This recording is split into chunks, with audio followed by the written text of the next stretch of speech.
ओम नमो भगवते वासुदेवाय। मार्गशीर्ष महात्म 17वां और अंतिम अध्याय। ब्रह्मा जी कहने लगे कि हे देवेश, किस क्षेत्र में मार्गशीर्ष मास अधिक पूज्य कहा गया है और उस क्षेत्र में क्या फल होता है, यह सब मुझसे कहिए। श्री विष्णु भगवान कहने लगे कि हे ब्रह्मा, मथुरा नाम से प्रसिद्ध मेरा श्रेष्ठ क्षेत्र है और वह रमणीक स्थान मेरी पुण्य जन्म भूमि है। हे चतुरानन, मथुरा में पद पद पर तीर्थ का फल होता है।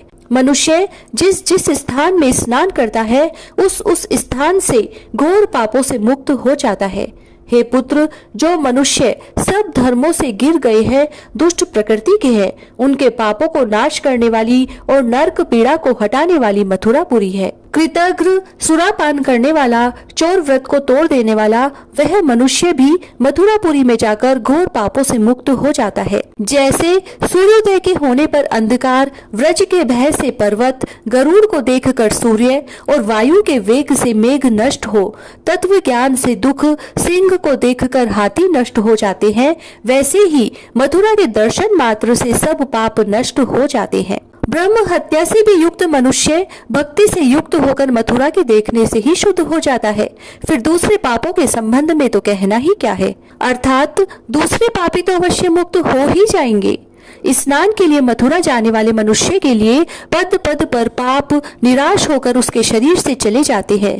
जो अकस्मात ही मथुरा को जाते हैं अथवा मालिक के साथ सेवा के निमित्त मथुरा को जाते हैं, वे लोग वहां जाकर स्नान मात्र से सब प्रकार के पापों से मुक्त होकर स्वर्ग को जाते हैं। जहाँ पर केवल मथुरा का नाम ही उच्चारण करते हैं, वहाँ पर सर्वदा निश्चय रूप से तुम रहा करते हो, यथा सतयुग और उत्तरायण सूर्य रहा करते हैं।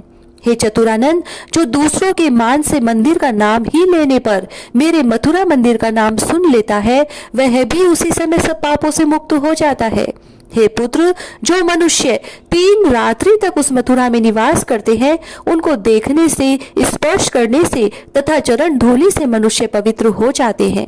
जिस प्रकार तृण समूह को छोटी सी आग की चिंगारी जला देती है, उसी तरह मथुरापुरी महान पापों को भी जला देती है।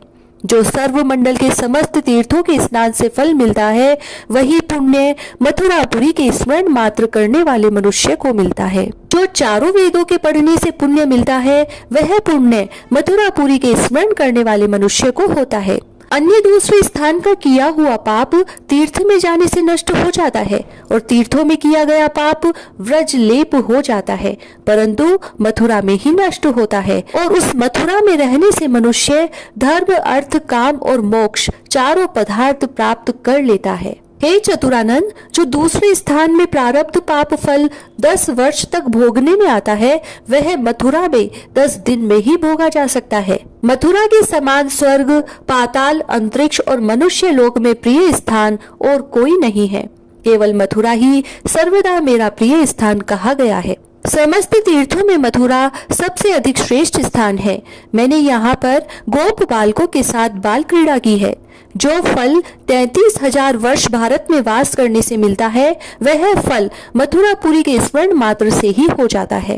हे पुत्र, राहु द्वारा सूर्य नारायण के ग्रसे जाने पर सूर्य ग्रहण में जो पुण्य होता है, उससे भी अधिक पुण्य मथुरा में प्रतिदिन होता है। तीर्थराज प्रयाग में 1000 वर्ष वास करने से जो फल मिलता है, हे पुत्र, वह फल मार्गशीर्ष मास में मधुपुरी यानी मथुरा में वास करने से प्राप्त होता है। वाराणसी यानी काशी में 1000 वर्ष वास करने से जो फल होता है, वह फल मथुरा में मार्गशीर्ष मास के 1 दिन में होता है। जो मनुष्य 6 मास तक गोदावरी और द्वारिका में वास करता है तथा कुरुक्षेत्र में पृथ्वी दान करता है और 6 मास तक गया में वास करता है, वह मथुरा में 1 दिन वास के समान भी नहीं। जिसके समान द्वारिका, काशी, कांची, मायापुरी, गदाधर आदि और कोई तीर्थ नहीं है। पितृलोग मथुरा में यमुना जल से तृप्त होकर पिंड दान की इच्छा नहीं करते। जो मनुष्य मथुरा को साधारण दृष्टि से देखते हैं, उनको पाप राशियों से युक्त जानना चाहिए।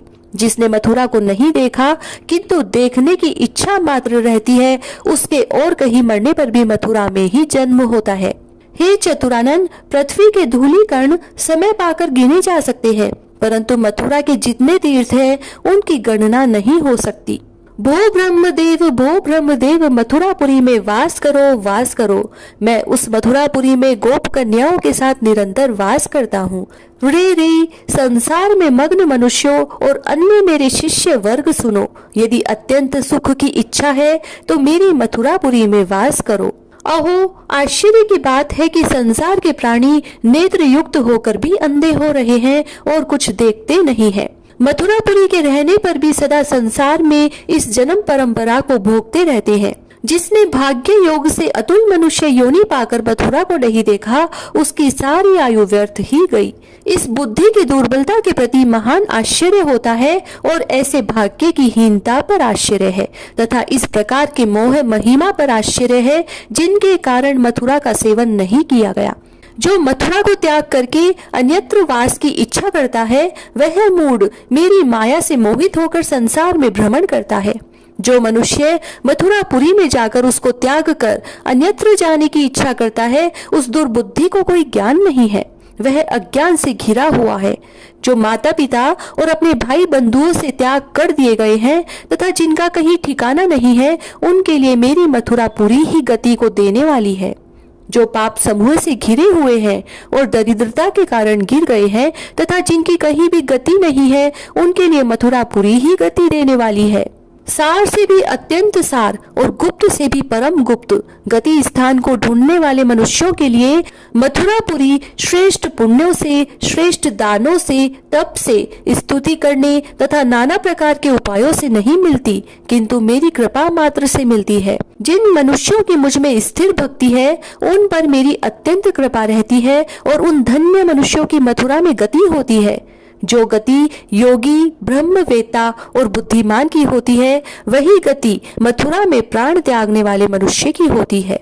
यद्यपि संसार में आज काशी, कांची आदि मुक्ति प्रदान करने वाली पुरी है, परंतु उनमें से एक मथुरा ही धन्य है, जो कि मथुरा में जन्म ग्रहण से मोंजी व्रत यानी यज्ञोपवीत संस्कार होने के पश्चात ब्रह्मचार्य पालन व्रत से मुक्ति, संसार के सुख भोग से और दान से मनुष्यों को 4 प्रकार की मुक्ति होती है। दूसरी जगह जो गति सैकड़ों मनवंतर पर्यंत योगाभ्यास करने से नहीं मिलती, वह गति इस मथुरा में मेरी कृपा से खेल कूद में ही मिल जाती है। जिस मथुरा में पाप से भय नहीं है और यमराज से भय नहीं है तथा गर्भवास का भी भय नहीं है, उस मथुरा क्षेत्र का आश्रय कौन मनुष्य नहीं करेगा। हे ब्रह्मा, मथुरा में जो पुण्य होता है, उस पुण्य का फल सुनो। जो मथुरा में वास करके मथुरा में ही मर जाते हैं, वे कीड़े पतंगा आदि भी जन्मांतर में चतुर्भुज विष्णु रूप हो जाते हैं। और जो वृक्ष तट भाग से गिर जाते हैं, वह वृक्ष भी परम गति को प्राप्त हो जाते हैं। जो गूंगा जड़ यानी मूर्ख, अंधा और वधीर यानी बहरा है तथा तप नियम से रहित है, और जो काल से मरे हैं, वह भी मेरे लोक को जाते हैं। और सर्प के डसने से, पशु के प्रहार से, अग्नि में जलने से, जल में डूबने से तथा और किसी प्रकार से किसी को अकाल मृत्यु हो जाए तो वे लोग भी अवश्य मेरे लोक में जाते हैं।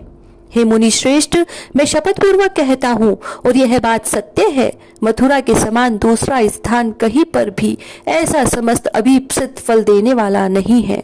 जो मथुरा कामनाओं की इच्छा करने वालों को धर्म, अर्थ, काम को देने वाली है और मुक्ति चाहने वालों को मुक्ति देती है, जो भक्ति के चाहने वाले हैं उनको भक्ति देती है, ऐसी मथुरापुरी का कौन बुद्धिमान आश्रय नहीं करेगा। मार्गशीर्ष मास में ऐसी मथुरा का सेवन करना चाहिए और उसके अभाव में विधि पूर्वक पुष्कर तीर्थ का सेवन करना चाहिए। पुष्कर तीर्थ में ब्रह्मकुंड नाम से प्रसिद्ध ब्रह्मा का श्रेष्ठ कुंड है और विष्णु कुंड के नाम से प्रसिद्ध विष्णु का मध्यम कुंड है तथा रुद्र देवत्य नाम से प्रसिद्ध शिव का कनिष्ठ कुंड है। हे बुद्धिमान, इन कुंडों में विधि पूर्वक स्नान, दान और श्राद्ध आदि करना चाहिए और मेरी प्रसन्नता के निमित्त मेरा पूजन विधान पूर्वक करना चाहिए। हे पुत्र, मार्गशीर्ष मास की पूर्णमासी मुझको अति प्रिय है। उस पूर्णमासी को जो कुछ पुण्य किया जाता है वह मुझको अति प्रिय है। उस पूर्णमासी को जो कुछ पुण्य किया जाता है वह मुझको अति प्रीतिकर है।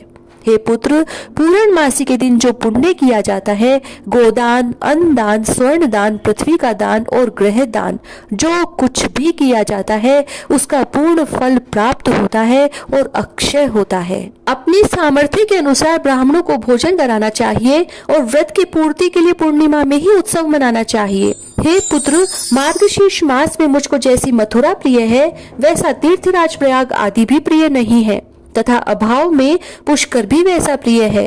अतः बुद्धिमानों को चाहिए कि मार्गशीर्ष मास की पूर्णिमा पुष्कर तीर्थ और मथुरा स्नान दान आदि कर व्यतीत करे, अथवा जिस किसी स्थान में भी हो विधि पूर्वक पूर्णिमा को स्नान दान और उत्सव आदि के द्वारा ही व्यतीत करे। जो मार्गशीर्ष की पूर्णमासी को स्नान दान पूजा उत्सव आदि नहीं करता, वह 60,000 वर्षों तक रौरवादी नरकों की यातना भोगता है।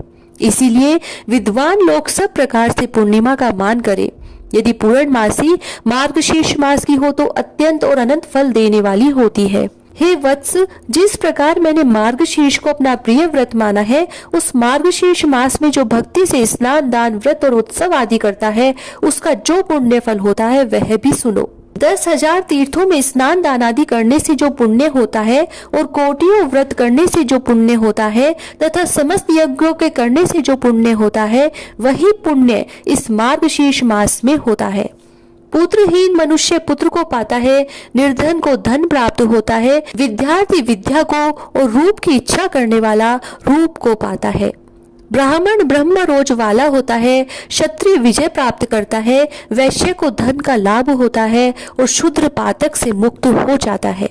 हे मानव, जो तीनों लोकों में दुर्लभ और दुष्प्राप्य यानी कठिनता से मिलने वाली वस्तु है, उन सब को मार्गशीर्ष मास के सेवन से मनुष्य प्राप्त कर सकता है, इसमें कोई संदेह नहीं है।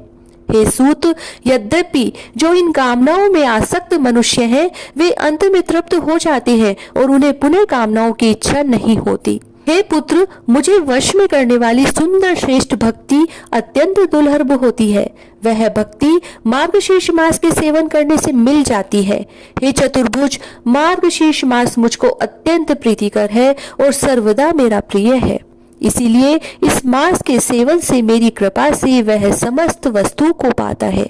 इति श्री स्कंद महापुराणे मार्गशीर्ष मास महात्म अंतिम और 17वां अध्याय समाप्त हुआ। जय श्री राधे।